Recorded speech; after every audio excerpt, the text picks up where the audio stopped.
Bonafide Hustler here. College Picker is present. Ranking Profit in the building. Retro Aficionado.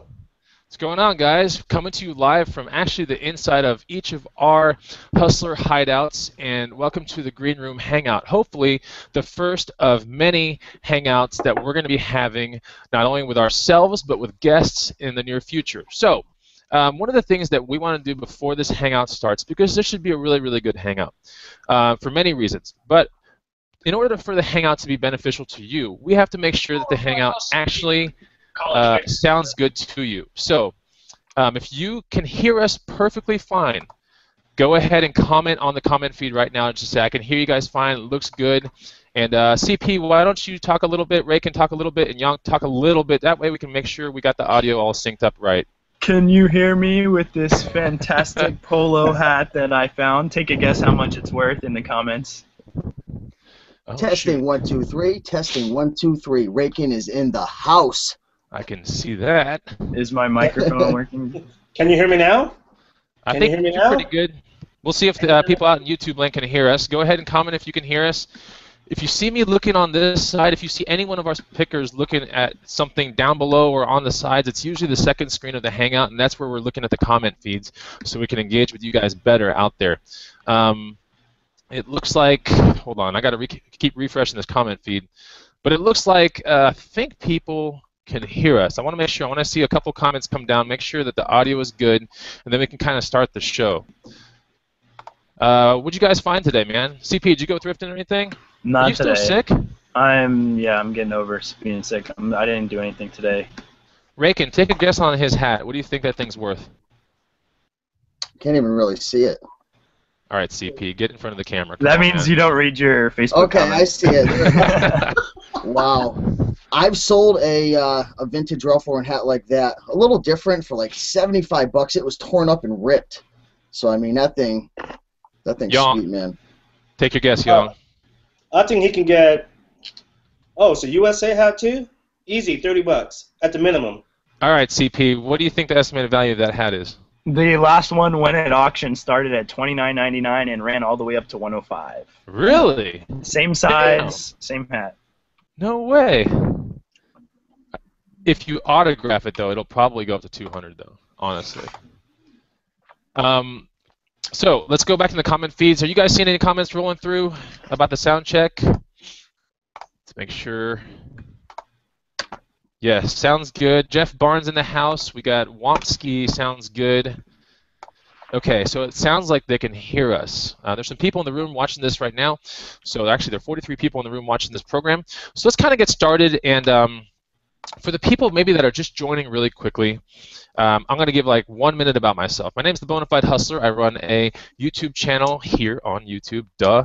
It's dedicated to showing you how to make money from garage sales, estate sales, yard sales, swap meets, and how to resell it on channels such as eBay, Amazon, FBA, and the Antique Booth, and Craigslist. So that's pretty much me. I've been doing it since past 10 years, and it's a lot of fun, and I should be having a book coming out soon.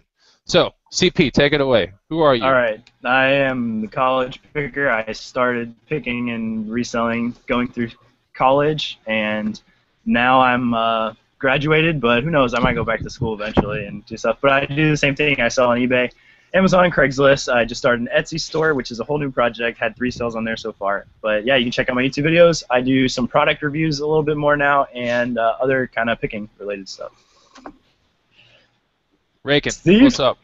What's happening, everybody? Well, my name's Steve, and I run a YouTube channel, Ranking Profit. If you've been following me, you know that pretty much I specialize in clothing, but I also do sell on other platforms and different items. I sell on, obviously, eBay for clothing, Amazon. I do a lot of books and media, Craigslist. I do bicycles, household items, anything I can really get my hands on that has value. I just recently released my first ebook, 101 Killer Clothing Brands, which is pretty much for, pretty much the newbies, the intermediate, and even the advanced. Just a lot of information about clothing and whatnot. And I'm a full-time picker, reseller. That's what I do. Been doing it for over a year, probably maybe coming up on a year and a half, and learning something new every single day, and I love every minute of it. So, yeah, I'm really happy to be on the program tonight. Cool. Young, what's up? Yes, I've been picking and reselling since I was 15, 1987. Okay, you guys do the math. That tells you how old I am. But I've been doing it steadily since. Been on eBay since '98, but now the whole thing's flipped. I'm on Amazon more, so I'm about 80% on Amazon, 20% on eBay. But yeah, man, I don't do it full time like you guys, but I hustle pretty much a lot of stuff. But your goal is to go full time in about a year and a half, maybe 2 years, right? Probably in a couple of years. Cool. So it's good enough for anyone out there that's watching, going, I got this job and I don't really like it, or I got a boss and I don't like having a boss. I would really like to just do my own thing. This is definitely something that you can do. I mean, College Picker, you do this pretty much full time. Raken, you're full time now, right? Yep. And then Young is, I mean, he could go full time. I know his situation. If he's making a enough to where, making yeah. a full-time side By income. the way, I love my job. I love my boss. Yeah. It's not because I don't like my job, but I mean, just the fact that you can work for yourself. I mean, that's everyone's dream. That's absolutely right, man. I'm going to go into the comment feed real quick. I'm going to shout out some people, and you guys can go in there too and see if you see anyone that you know. I saw PT Hustle enter the comment feed. I'm sure we all know about PT Hustle in Arizona. We got Mad Main, a YouTube favorite. So everyone, hello Mad Main, what's up? Cherie Harrison, Selling Sacramento, Scott Martin, Chris Curone, Richard Nicholson. Oh, Richard Nicholson just said, I got Raken's ebook yesterday. Great tool to add to the old toolbox. Look at that. Nice, Raken. There you go. Thank you. The Gold Streets is in the house. David Snyder, Tortoise Picker, Jeff Barnes, Sam Zaki, Noor Hayati Mohammed Yusuf. Tortoise Picker, I like that name. Sean Patrick Sosalal's in the house. Dude, that guy's like a rocker hustler right there. He always connects with me on Facebook. I think you too, CP, right? Yeah, he's all over everything. Dude, I'm telling you, man. Aquasize 2239, CC's eBay store, Donnie Cole. Gosh, tons of people. Looks like Bouchique Kim, California Pickin'. Drew's in the house, guys. That guy's a YouTube staple, He's been around for a while. Got Catherine Haviland, Richard Nicholson, said that, all that. Okay, so pretty much said everyone. There will be a Q&A, guys, at the very, maybe in the middle of the segment and everything. One of the things we wanted to do today is talk about what we're really known for on YouTube, and some of the best things that we can hustle within the things that we're really good at. As well as we're going to talk about the common pitfalls that you might find while hustling this certain item. And then we're going to also talk about the actual avenues that we use to actually move this certain item and make money. So for every one of us here, we have something that we're absolutely really good at, or we're really well known for on YouTube. And that's going to be one of the things we're going to be talking about today. If you do have a comment, don't forget to put it into the comment feed. And if you have an absolute question that you want one of us to answer, then try to put that in. Try to precede that question with question marks or exclamation points, should I say, and put it in capital letters, okay? That way it's an actual question and we'll try to get to it. We have 4 eyes on the comment feed, so hopefully we'll get a chance to read a bunch of good comments or questions, and they can be targeted to all of us or any of us. You guys want to say anything before we jump into the segment? No. Thanks, everyone, for joining. Yeah. No joke. We'll talk about the green room thing later and all that stuff. Of course, we have all formed this exclusive Facebook group that does cost money to subscribe to it, and it's a yearly subscription fee, and it's proving to be a really amazing asset for all the people that are in there already. So that's basically what we're doing here, and we want to potentially create a really good picker show that you guys can look forward to every single week. So what better? It's amazing to have your favorite pickers here on one channel, and you can just tune in, and maybe you'll get a shout out, maybe you'll get your comment heard or your question answered. It's just a lot of fun. It lasts 1 hour, and we'll try to do it every single week. So I'm the Bonafide Hustler, and the single best thing that I'm known for on YouTube, and I started making videos pretty much on this subject on YouTube, are bicycles. And bicycles are one of those interesting things because no matter where you are in the country, or any country, should I say, a bicycle is kind of one of those things that you see on a regular basis.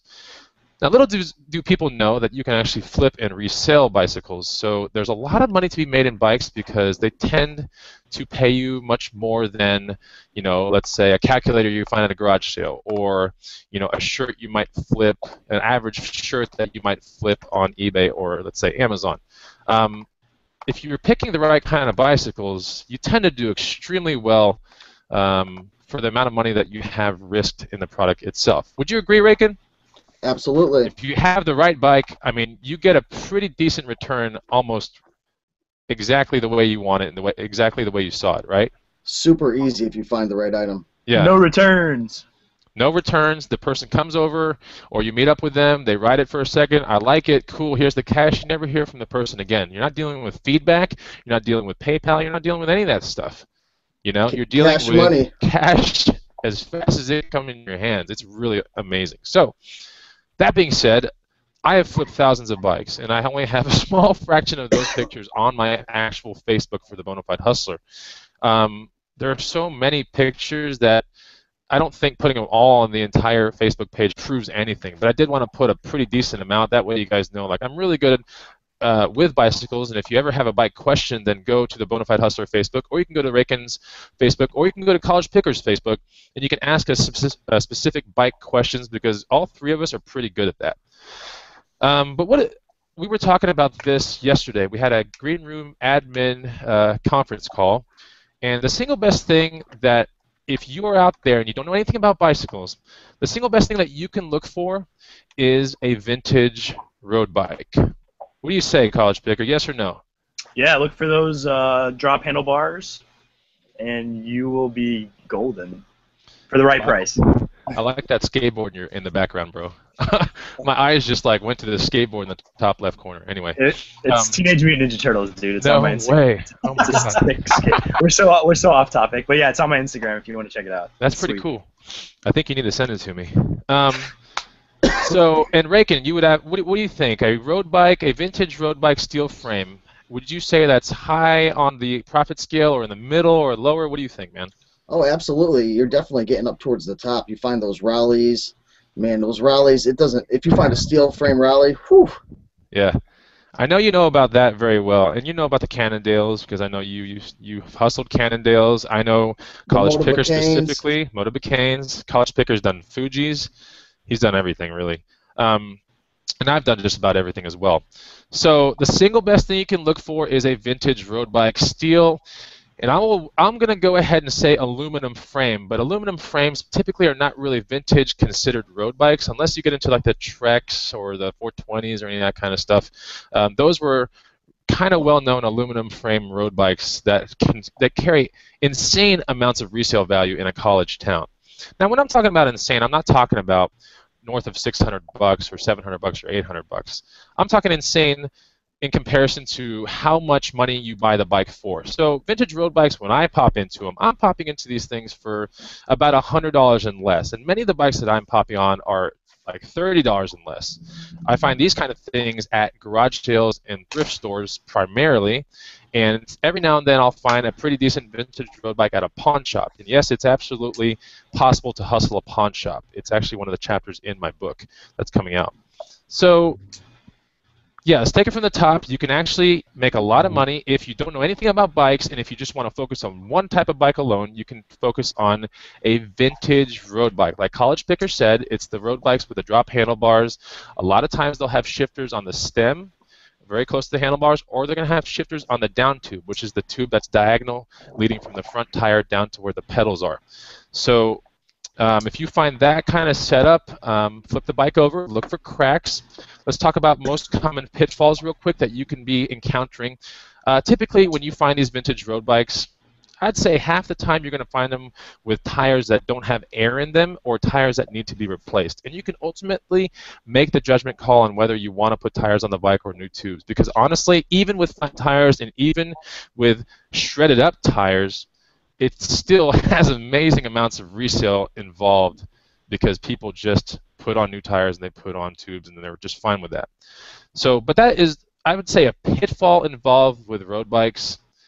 Uh, I would say a bent front fork is the most common pitfall that I would see, and it's kind of a buzzkill because once you get a bent front fork, it's kind of like the bike is worth about half of its resale, if that. And you can kind of tell a bent front fork. One of the best ways to test and to figure out if you have a bent front fork is to put your foot on a pedal and then pedal the pedal as far as it will go forward, like here, okay? And then you twist the front wheel, and if the front wheel nearly hits your foot, it does mean that the fork is bent, because there should be about a 1 or 2 inch gap when the wheel turns and your lead foot is in its forward position. The front wheel, when you twist the handlebars, there shouldn't be any hitting, okay? Like right here, okay? So that's one of the things. I'd say it's the most common pitfall, and it's a huge buzzkill, because once you find that out and you've brought the bike home, it kind of sucks. But if you're buying smart, you're still going to make some money. You just won't make a killing or a home run kind of profit on it. The market involved to sell a vintage road bike primarily is Craigslist, but if you're finding some really tough ones like Serrata, Cannondale, some of the Treks, and there's so many different ones out there, Le Monde, Fuji, like College Pickers Fuji that he found in one of his videos, those belong on eBay, okay? And of course, you can put things on eBay if you buy it for super cheap. If you're kind of heavily into the bike, then maybe it's more of a Craigslist type of thing so you can flip your money faster. eBay, between PayPal and eBay, shipping the bike off, UPS ground shipment, it takes a while. It takes about 2 or 3 weeks before you see a money conversion happen. Whereas if you put something on Craigslist, you're likely to sell the bike within 24 or 48 hours if you have something that's really good. And that will be my segment on what I'm good at. All right. So, CP. I want to add to the bikes like 2 Go seconds. ahead, man. Don't cut yourself short on money. If you can do as much research as you can, make sure you look up if it has like a Reynolds sticker, figure out what kind of metal it's made out of, and see if that's like a super sought after alloy. If it is, then it could be worth so much more just to get the frame on eBay. So just do some basic, simple research if you see a Reynolds sticker on it. If it has some numbers like Reynolds, I don't know, like 4821 or something, where it has like the steel number, that steel might be super sought after no matter what model it is, just based on the steel. So that's right. Reynolds steel, that's getting very nitty-gritty into it, but that's absolutely correct. So Reynolds is one of the highest sought-after steel composition, whatever, the composition of a road bike. If you have Reynolds steel, that's really good. Most likely you're going to have like just normal, chromoly butted steel. When you're dealing with aluminum, anything Easton grade is very, very highly sought after, like Easton, like the baseball bat company. So if you find that, that's a really good thing as well. But that's a good addition, and you're right. If you see the Easton sticker, or if you see the actual look up the alloy, sticker, or if you see Tange, for example, then that's one of those things you would probably want to look up further in order to get the most amount of money for your resale. It might help with your Craigslist ad too. So. Oh, absolutely. Absolutely. Go ahead, man. All right, so I kind of fell into this about a year and a half to 2 years ago, which is the Guitar Hero controller. Ethan's roommate, I taught Ethan and his roommate how to flip when they were still going to FSU, and his roommate said Guitar Hero controllers are worth money. I didn't believe him. I bought one, listed it, sold the very next day on Amazon. I was blown away. I couldn't believe it that I flipped it for like 55 or 60 bucks, bought the thing for $2. So I started looking into these things. They are by far the easiest thing I've ever flipped. I have done over 100 of them to date. I have taught about 5 or 6 of my friends to do the same thing. They have made a killing off of them. I have made a killing off of them. Many people have made a killing off of them into like the upwards of like 15 to 20 guitar range, because that's how often you can find these things, like on a weekly or a monthly basis. The one that you're going to be looking for is, I don't have one with me right now. I sent all mine to FBA, but a Xbox 360 Les Paul. That one is the easiest one to find, easiest one to test, the easiest one to bundle with a game because the games are so easily available. The way you can tell that it's an Xbox 360 is that it's got a little Xbox insignia on the front faceplate with like 4 little LEDs around it. And once you find that, you want to check to make sure the whammy bar is good. You want to make sure all the buttons pressed, the strummer isn't loose. And then once you do that, check the battery for battery corrosion. see if you got a strap. If you don't have a strap on it, see if there's another guitar at the thrift shop that has a strap that you might be able to harvest one off of. Get that guitar, go to GameStop, buy Guitar Hero 3 for the Xbox 360, bundle it up, and the last one that I sold on Amazon for was $130. Yeah. Jeez, man. And that was about 2 days ago. So there's so much that actually within Guitar Hero, the Wii's, the Xbox, the PlayStation 3. I'm actually creating a guide right now that is super in-depth. I'm at about 30-something pages right now with a lot of visuals, a lot of explanations, because there is a lot of stuff in here, and there's a lot of money to be made, but you just have to know which guitars to buy, which ones to stay away from, how to test them, what accessories come with them, what games to bundle them with, and the avenues to sell them on. You can sell them on eBay. I wouldn't recommend selling them on eBay just because you can get top dollar for them on Amazon, but you can still sell them on eBay successfully. I just found one today, man. I found a Red Octane Sunburst World Tour. Was it wireless for one. Xbox or PS3? No, Xbox 360 World Tour wireless for $4. Yep, you bundle that with the World Tour game, and that's about $80.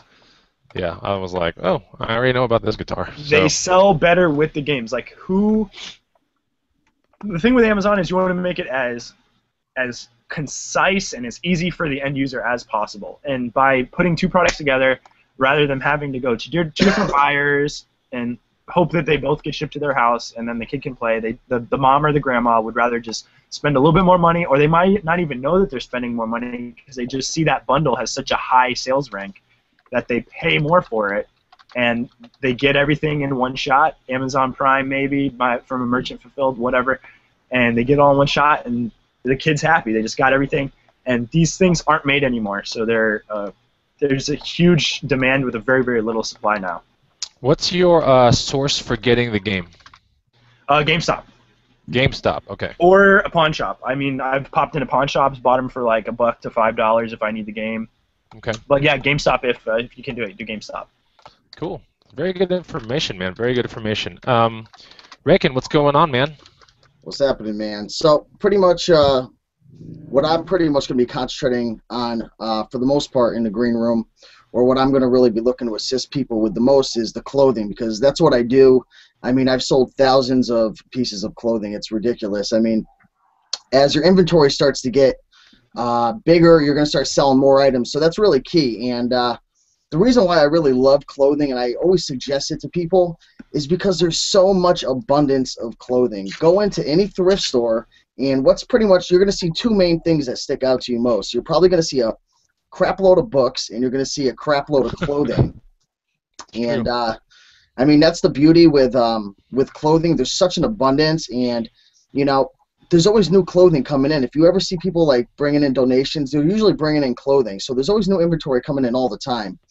And I mean, there's such a selection of stuff. There's jackets, polos, button fronts, sweaters, sports jackets, coats, suits, athletic apparel. I mean, we can go on and on. So I mean, there's so many opportunities for you to really create a niche. And it's really easy for new folks to get into because it's super, super cheap.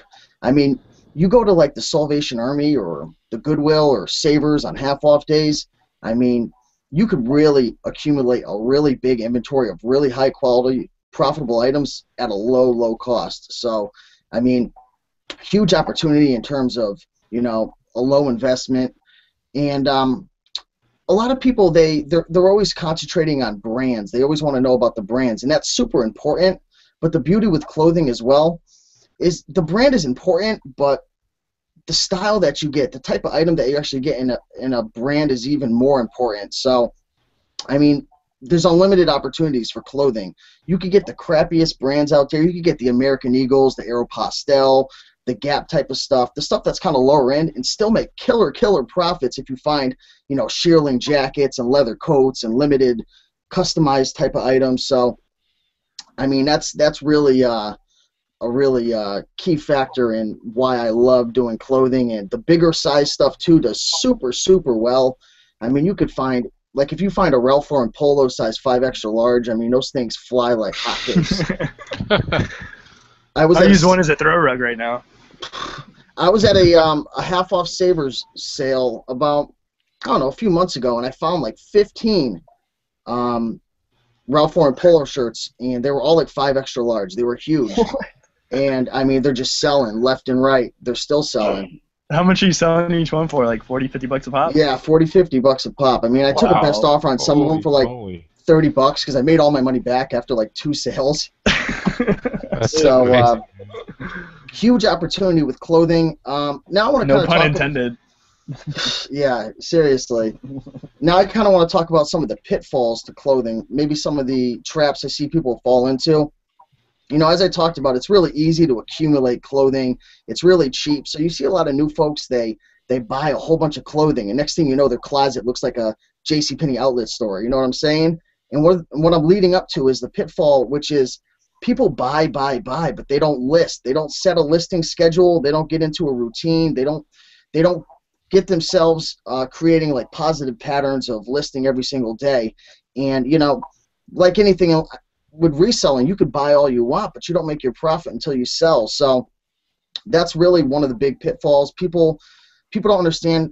It takes time to, with clothing, like that's the beauty with Amazon. You could kind of scan your things right in and it's up. You ship it off to FBA. But when you're doing clothing, you've got to take the pictures. You got to take the measurements. You got to do the listings. You got to store your items. You got to ship your items. So there is work involved. And if you don't get yourself really moving in the right direction and get yourself listing every single day, you are going to fall into that trap, and you know, it could hurt you in the long run. So it definitely takes some time, but there's a huge opportunity there. And mostly I sell all my items on eBay. That's pretty much the only platform that I do use. Amazon, I believe they sell clothing, but it's really hard to sell it on there, and I think that Amazon's geared more towards like brand new items. So eBay is pretty much the #1 place that I do sell. I know a lot of people, College Picker, you sell on Etsy as well, clothing? Yeah, I have yet to sell clothing. I've sold 2 pairs of shoes and some Crown Royal bags, but I do have about probably 50 independent articles of clothing up there right now. Yeah, Gotta build that. Gotta build those stars, man. Gotta get that feedback.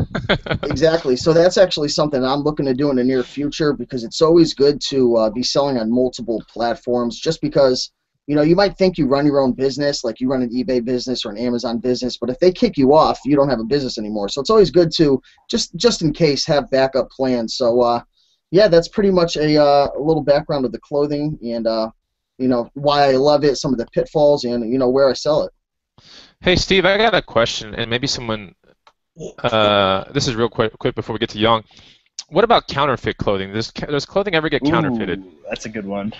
Yep, and yeah, certain brands like Lacoste, a lot of their polos are counterfeited, even Ralph Lauren polos, but the people that counterfeit them are usually really bad, and you could usually tell pretty easily, like True Religion, stuff like that. Even some of like the higher-end Italian brands are, you know, bootlegged and counterfeited. And my advice would be, because I'm really not the best at, you know, being able to tell if it's real or fake, so if I'm ever in question, usually what I do is I go to, you know, like a Facebook group. There's a lot of them out there. You can even go to the green room, wherever you want to go, where you're established, and just post a picture. And people that have been around the block more than you and have, you know, dealt with these items, they could give you a lot better idea. Also, you could Google it and find like little specialized forums based on like the specific brands and kind of get a better idea of, you know, what it's supposed to look like in terms of real and fake. So you definitely want to be careful, because, you know, just like with Amazon, if you send out a fake DVD or a CD, you could get kicked off. The same as with eBay. You know, you send out a fake item, you could get a strike, you could get suspended, you could get kicked off. So it's always good to be careful. That's always a risk. So, you know, even like True Religion, a lot of times I'll just pass on it if I'm not sure, just because I really don't want to roll the dice, you know. I was selling a Burberry shirt, and I think I told you guys in the past on eBay, and somehow eBay knew that it was counterfeit or a bootleg. I mean, I couldn't tell, but they took that down.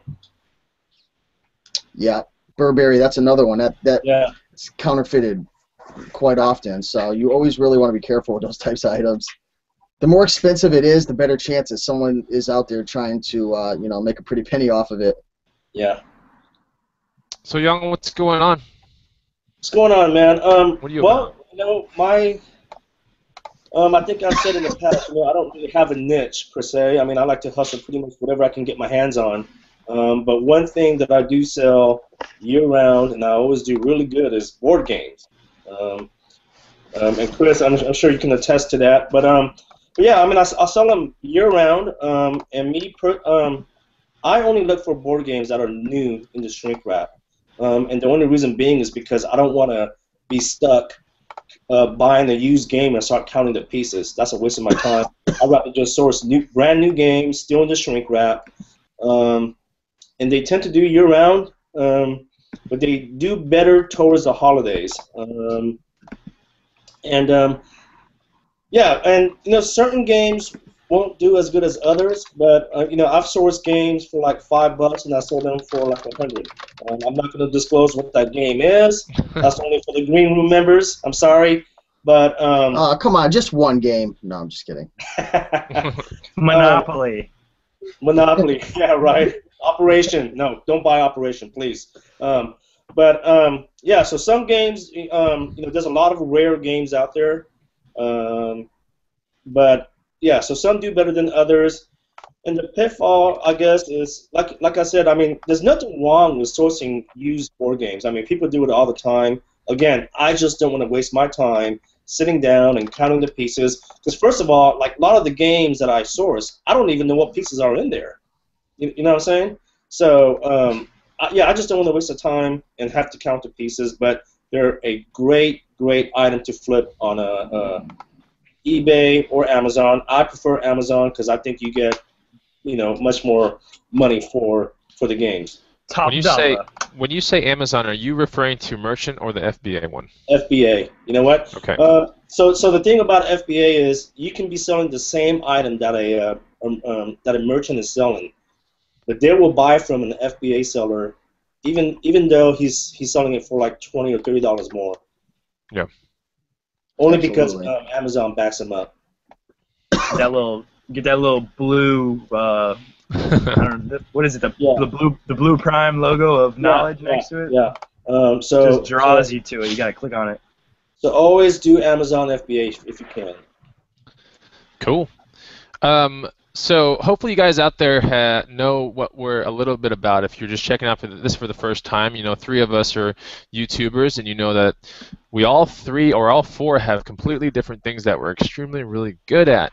Now that being said, we do want to make sure that we give shout-outs to the right kind of people that are talking in the comment feed. The comment feed has been blowing up, so we got to get into the comment feed and check some things out because there are questions that are dedicated to one of us or all of us, and we want to make sure that we hear the people here in the comment feeds.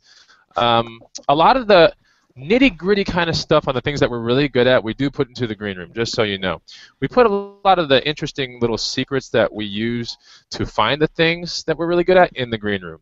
And we put a lot of, what we buy it for, what we sell it for, the common pitfalls, on just about everything that we're good at. Lots of pictures. As well. Lots of pictures. That's right. I think that's the best part about the green room. Honestly, I'm making money off the green room, right? And I know a lot about a lot of stuff, but I'm learning off of Yong's posts a whole bunch. I'm learning off of Raken's book a whole bunch, and then today I found myself in front of a Guitar Hero controller that I knew was one of the higher grade ones, only because I've just seeing CP here in Austin, Texas, and seeing how much Guitar Hero stuff that he does, I can only imagine what this guide that he's producing for the green room is going to be like. It's got to be amazing because I know you've flipped hundreds of those things. So hundreds of them, and I don't know. I'm kind of like a perfectionist. If you could tell in some of my videos, not my most recent video, but most of my videos, I try to put a lot of time and effort into them to make them as something like I would want to watch, something kind of entertaining, something informative. So I try to make it kind of part art, part information. And that's what the green room is all about. It's all about value for a yearly membership fee. So we're hoping that in there you see so many hints and tricks, and we're actually involved with a lot of people's actual posts in there. So it's not only our own posts, it's other people that are in the green room that are asking us questions, and all 4 of us are going to the threads and answering where we can answer and where we're an expert at, and guiding people to become better hustlers. So I'm always a big advocate on anybody making anything out there, to further the education of the picker space. So that can be Glendon Cameron, that could be, Micah Global Voodoo, all these. Ah, that was you. All right, I have my ringer turned off. It couldn't have been me. My Yeah. phone's in the other room. It's been And it's then been Rakin's, cha-chinging so much I had to put it in the other room. Rakin's Guide, also another big thing that has been sweeping across YouTube. That's a really good asset to have, and I think it's an amazing asset, not because the guide's really well organized already. It's PDF form, so it's in my phone, sitting like right here. So when I'm in front of a store that has a ton of awesome clothes, I mean, I can look through that, and it's all alphabetized. It's a great guide, Rakin. Honestly, I Yeah, owe you. I owe you. It's a good guide. It really is. Oh, it's a Thank great you. guy. Because I've never known about dress shirts. That was always my low spot, I guess. I knew about pearl snap shirts. I know a lot about outdoor clothing and garb and all that kind of junk and flannels, but I just don't know anything about Italian dress shirts or Lacoste stuff or polo stuff. I know about it. I just don't know that much about it. So I think the guide's a very good asset for anybody out there. You don't have to be in the green room to get Oh my this gosh, guide, by the way. it's so good. I mean, I don't think I've heard one bad thing about it, and out of the hundreds, if not thousands, of people that have put their eyes over it. It's a good guide. It is definitely a good guide. So I want all of us to go into the comment feeds and see if we can, if you see someone that you got some questions, let's fire off some comments and see what people are talking about in this green room hangout. I got a question. Go ahead. Oh, sorry. Did I interrupt you? No, you can go ahead.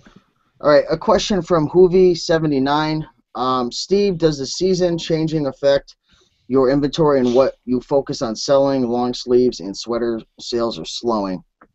For me, it really doesn't matter. It's because I do offer obviously to the whole United States and international. So I'm pretty much selling to the world. So the weather's always different in different places of the world. So I really don't notice a huge difference. Obviously maybe during the summertime you're gonna have the polo sell just a little bit better, or maybe when it's fall and winter you're gonna have the sports coats and the tweed material type of stuff sell a little better because people are outdoors and whatnot. But for me personally, I'll be picking up sweaters and jackets during the summer and vice versa, polos during the winter. I don't really care. So I have only been selling for a little over a year, so maybe things will change. But up until now, I mean, I haven't really seen a huge effect at all. I'm not sure about you folks. Seasonal. I mean, I think towards the fall and the winter, I see a huge pickup in the antique booth. That's one thing. I see a huge increase. I think I'm with Rakin. Like, it's just seasonality doesn't play a role with if you're picking the right items, especially clothing, for example. I mean, it's cold somewhere in the world. It's hot somewhere in the world. Yeah. So you're gonna want someone that's gonna want silk Tommy Bahama shirts. There's someone in the world that wants a freaking North Face fleece or a Patagonia. Moral of the story is offer international shipping. Yeah, exactly. I actually like that eBay GSP, the global shipping program. I actually like it a lot. All the time. Save you No, money. seriously, it and saves you hassle and money. headache. Total hassle on the customs form is averted completely. Yeah. Do you think they inspect the item just in case some Nigerian prince tries to keep your Tommy Bahama? Maybe, but on the customs form that automatically gets put in there, it shows what's supposed to be in the box. So they could, and it's a felony. I'd be sure if you sent some stupid stuff off, that shouldn't be in that box. No, the scamming's normally on the other end. Oh, well, yeah. I haven't been scammed yet. But there are some countries apparently that you're, I don't know, kind of wishy-washy, not supposed to be sending to. Yeah, there's a few. I'm very suspicious sending stuff to Brazil. I've heard some bad stuff about Brazil. Yeah, I've had problems with Brazil. Oh, yeah? I probably, I usually exclude anywhere in the Middle East. Somalian pirate ships. Yeah, they never pay when they buy. Let's see, Russia, because I think Russia was having a hard time with their postal system, I believed. Mm. It was really, really backed up, and I shipped there a few times, and it was 3 months it didn't even get there. It finally got there, so I kind of try to avoid Russia as well, Africa, places like that. Okay. Cool.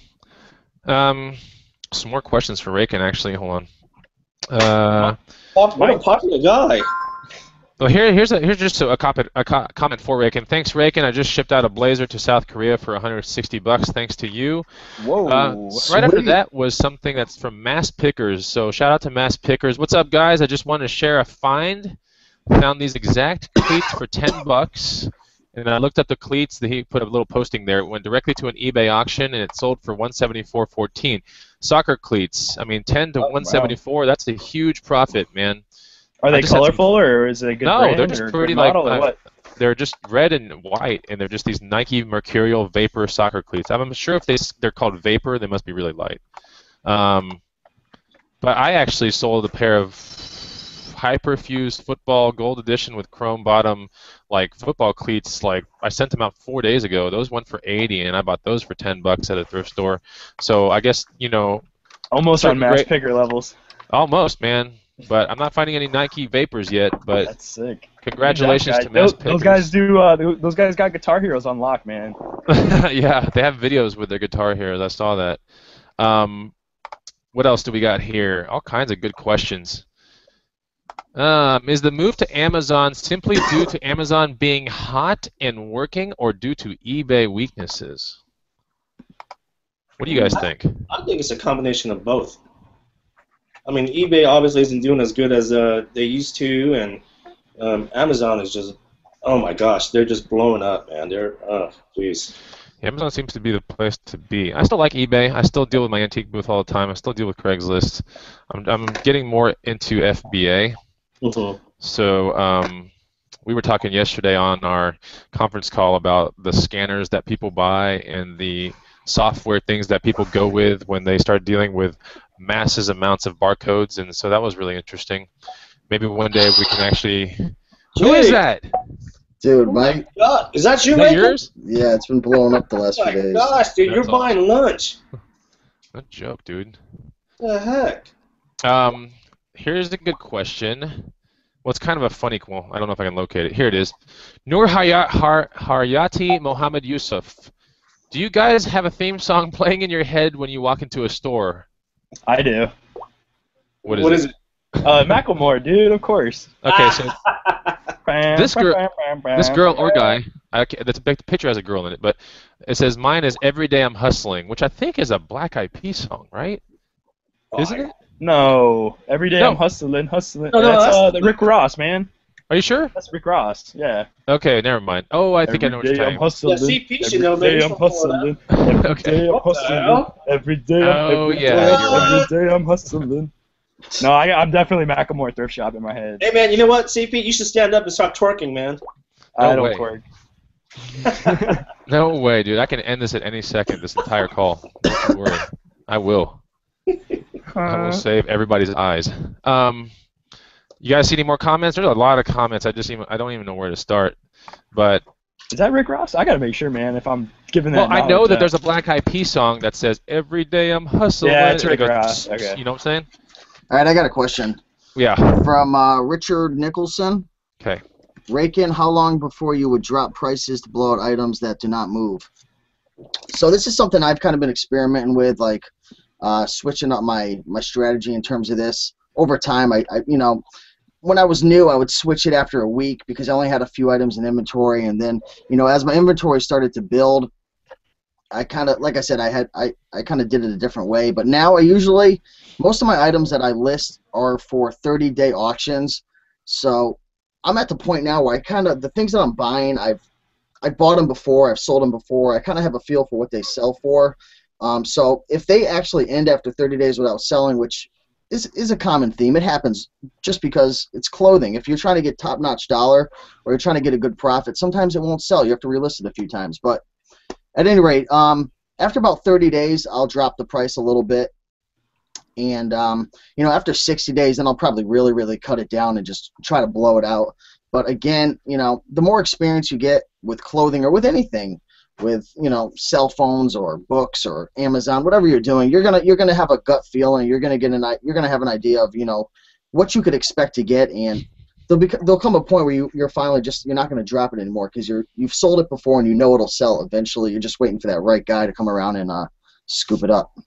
Yeah, I can agree with you on that. I know certain for me, crawler bodies, for example, I know it's just about that right buyer being there at the right time, seeing your ad. And those are some instances where you just don't, you don't need to cut it down very much or at all, and you're willing to wait for that, I guess. But that's cool. Exactly. Question. There's a. Sam says it is Rick Ross. Okay, cool. So it's Rick Ross. Sorry. Okay, so here's T English. What do you suggest as a schedule for eBayers? I don't know if I understand that correctly. Yeah, you guys that's got to be personalized, honestly. Yeah, but I'm trying to figure out how. No, you have to exactly schedule means. every day from 6 a.m. to 9. No, I'm just kidding. I'm trying hard now to get all my listings done from 6 to 8 in the morning, then go work out, then come home, maybe thrift, and then come home around noon, and then film videos. That's really the kind of life I want to get to. And then right around 3 or 4, right before I go to the gym again, bring all the stuff to the post office that needs to go to the post office. What muscle group do you work out in the morning? What muscle group do you work out in the afternoon, may I ask? I work out Mondays. I work out my triceps in the morning, and then I do my chest and my shoulders in the afternoon because I just want my triceps and my biceps to be bigger. And then Tuesday I work out my biceps in the morning, and I do my back in the afternoon. And it's basically the same exact workout. It's just I'm cutting it in half, and I'm going. So you're not getting fatigued? Because I know that like triceps and chest is like a stabilizing muscle, I guess. So you don't get fatigued. You give your whatever you do second, you give that kind of like, I don't want you to get as big. Yeah, and if you do like chest, shoulders, and triceps, the triceps by the time you get to them are just so spent that you really can't work on them very effectively. Anyway. That makes sense. If you got the time, that's pretty sweet, dude. Yeah, I might try to go to the gym 8 times a day tomorrow, if that's okay with all you guys. 8 times a day. Work out my ankles in the morning, and then. Is that even humanly possible? It is humanly possible. Trust me. Oh, okay. This is good. There's a clarification here. Young32 says, Bonafide, you're thinking of Every Day I'm Shuffling by LMFAO, and that is right. That's right. Man, you had the songs all mixed up. Yeah, but one was like a spoof line off the other one, so he's right. They spoofed the line and used it as like a little illusion. PT Hustle just said, I sold 3 crawler bodies in 2 days. 2 of the FJ ones, which are like nearly holy grail home run ones, and 1 Hummer one, so that's pretty sweet. The FJs are like close to $1 bill, right? Or like 80? Yeah, I sold my last one for 80, the one before that for, I think, 89 or 100, and then one before Depending that one for on how mint condition, if it's got like the mirrors on it and stuff. Right, the mirrors are like, you'll do it, the roof rack every now and then gets bent up, and then the mirrors, but most of the time the mirrors are going to be there. You just gotta remember not to send the whole damn thing into the mail. You gotta just detach the body from the crawler. It's just the body. No one cares about the bottom part. So the bottom part will just jack up your shipping. That's all it's gonna do. So you just detach it and you throw it into a box. All kinds of good comments. You guys see any more? There's so many. Oh, Tortoise Picker says, "Don't skip leg day." That's pretty funny. There's a really funny how to skip leg day video by Bro Science. Yeah, Bro Science is one of the best YouTube channels ever for just comical workout. Yeah, he's got it, man. He's got it down to a Bro Science. That dude's like, his channel, I swear, has either 500,000 or maybe 300,000 subscribers, and he only has like 25 videos. Yeah, he's entertaining. He's got his stuff unlocked. He's got a gym to film at too, which is good. Here's a good question. Richard Nicholson, how long before we get the how to flip bikes for profit? Now that's very interesting because I actually have that in the works, but I think before I build that thing, I'm going to be building this thing called the Power of Remote Control, which is really cool because I haven't to this date gone sour on any remote control deal that I've ever been in, and you can make sick money on remote control stuff, I'm telling you. So I always highlight it on my Facebook when I get a cool haul or whatever. But it doesn't do justice until you make an actual guide, such as the one that College Picker's making for the Guitar Hero things, because you really sometimes can't get the connection or the training that you need without a real good guide in front of you. I mean, it's so in depth. Like you can explain everything. You can explain every single model. Like you sometimes things like off the top of your head you'll slip or whatever. But like some people just like to read it, sit down, read it, and be able to have it as like a printout or a you've got the PDF or something you can bring into the thrift shop. You know how long it took me to read Rakin's PDF, by the way? To get through all 101 brands and actually read through everything without just flicking through real quick and just looking at pictures. It took me a solid 2 hours before I went to bed one night. I was like, oh, I'm just going to check out this easy 101 brands. And then I was like, oh my God, I'm learning so much. And I'm like, I don't want to go to sleep because I want to finish this so by the time I wake up the next day, I'll be ready, you know? Burn those brands into your brain. I did. I'm telling you, dude. Well, it's like the cool thing about it is it's a PDF format, so you can open it up on your phone. Oh, dude, telling you. Yeah. Telling you. We got a question from somebody that's in the green room right now. Wayfair Gems asking, hey guys, what's the best tips to get to a power seller rating? Oh yeah, she's in the green room, huh? Yep. She won our contest. She won my contest to get into the green room. Oh man, I better tell people this before. Well, let's answer her question real quick, and then we gotta update real quick something. So go ahead. What do we think? Power seller rating. I think the most important thing you got to do is accurately describe your product, because you get rated on all sorts of stuff, right? You get rated on how you sell your product. I mean, how accurate is your description, the shipping time. People rate you on so many different things, and then you get final feedback, of course. You gotta basically. I mean, how many things do you have to do to get power seller rating? I can't remember. You gotta have $3,000 in sales in the past 12 months and 100 transactions. So you gotta be pretty active. You can't just be doing a sale here or there. You just gotta list a bunch of stuff. I thought it was also a rating thing too involved. Or is that there just is. The right? DSRs. You gotta have less than 1% DSRs for item as described, maximum of 2% for communication, shipping time, and shipping and handling costs. So, of course, offer free shipping because you'll get automatic 5 on shipping and handling. Always accurately describe.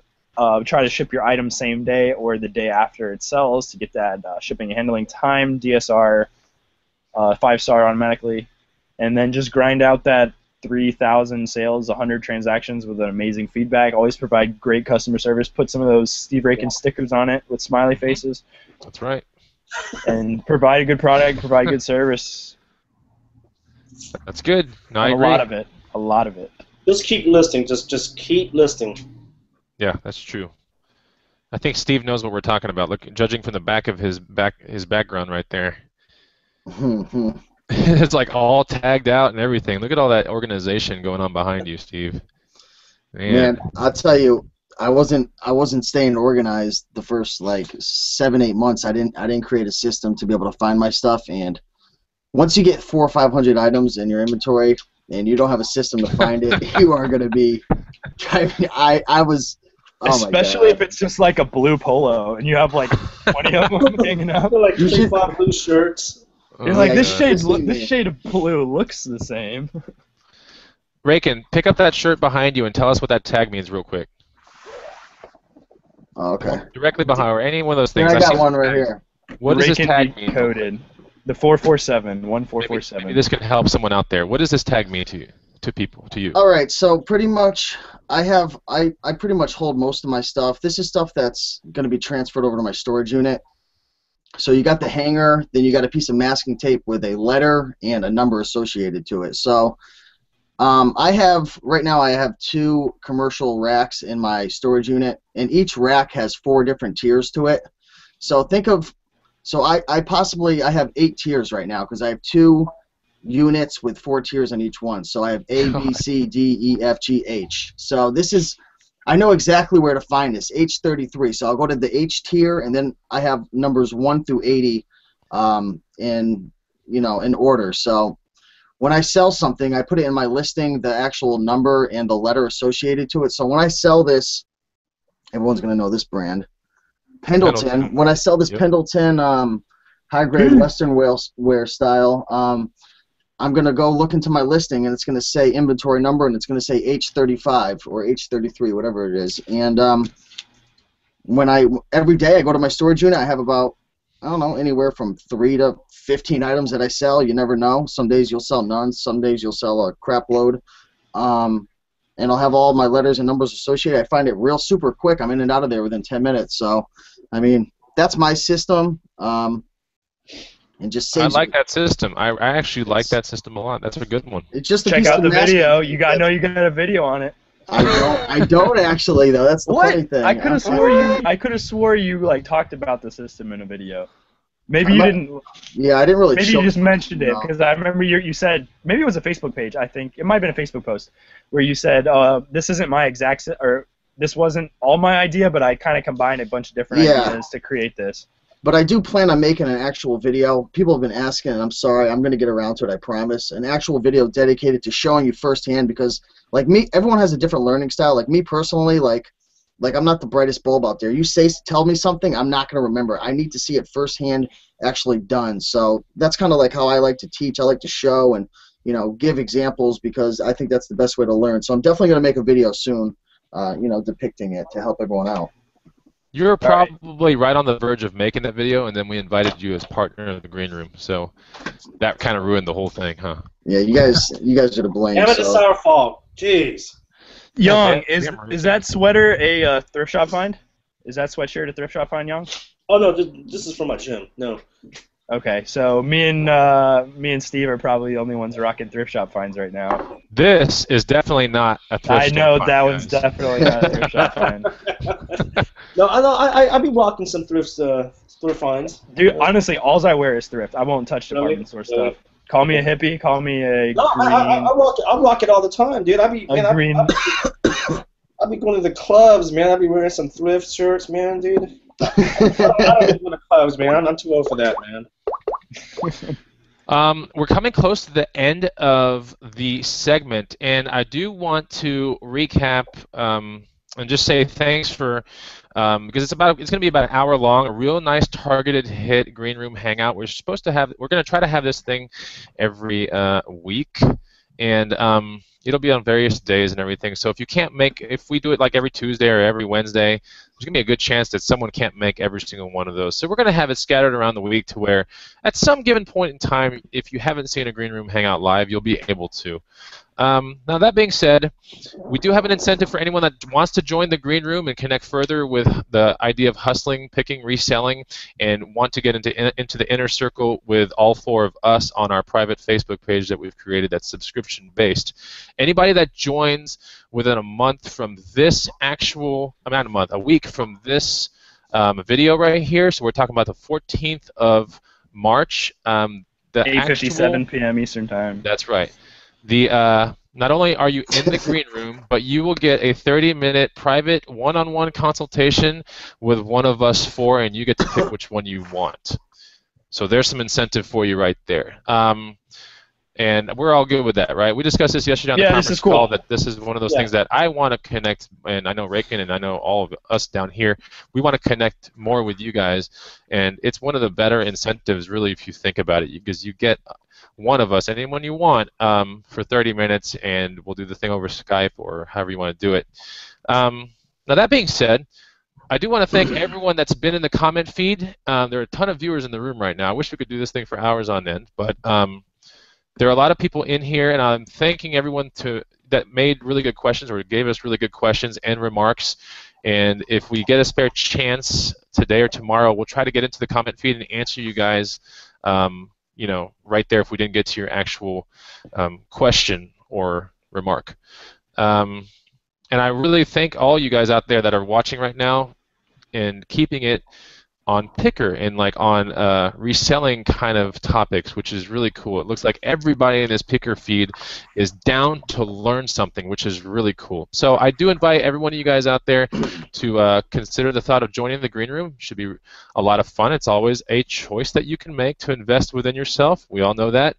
And no one's forcing you. And there's always going to be this connection with the Green Room members. If you do not join the Green Room, you can always connect with us on these live Green Room Hangouts whenever you see them, okay? And we're going to try to do it on a weekly basis. We're all cool with that? We're going to try to at least? Weekly, twice a month, something like that. We'll see. Yeah, okay, so College Pickers around out twice a month. If we get it all to where it's a staple kind of thing, maybe we'll do it every week. We'll figure something out, but we'll be back here again to talk to you guys. And with that, I will say goodbye, and I'll let everyone down there to say goodbye as well. But guys, thanks for coming to this channel and watching this Green Room segment. Got any final words, guys? Olympics, Sochi, St. Patrick's Day. Those are the things to look for. Things to look for and hot things to consider. Hot things to list right now. Sochi Olympics and St. Patrick's Day. Rakin, Want to Keep leave on your? picking and making that money. Hey, hold on. There's one item that's listed in the green room right now. I just want to plug myself that I posted. There's an abundant amount of these. Okay, I'm not going to say what it is. You can find it for about $2-3. You guys know what I'm talking about. You can easily sell it for 50 and up. I swear, I've sold like hundreds of these for $100 each. You know what I'm talking about, guys, right? Yeah. Okay. Yeah. So information is there. Yeah, but guys, like out there, thanks a lot for watching the Green Room Hangout, and we will connect with you guys further. You can always find us on our normal Facebook pages if you have a specific question that you really want us to get to, but a lot of times it gets tough to get to all the comments, but anything that is green room bound, for example, if you're within the room, there's a really high chance that you get one of us answering your question the same day. So all kinds of perks with the green room. And like I said, it's your choice if you guys want to join. If not, we're still here making free videos on our YouTube channels, and we're still going to go full force with the pickers and the reselling crowd and giving advice and all the cool stuff that we give on our channels like we used to. We're still going to do that kind of stuff.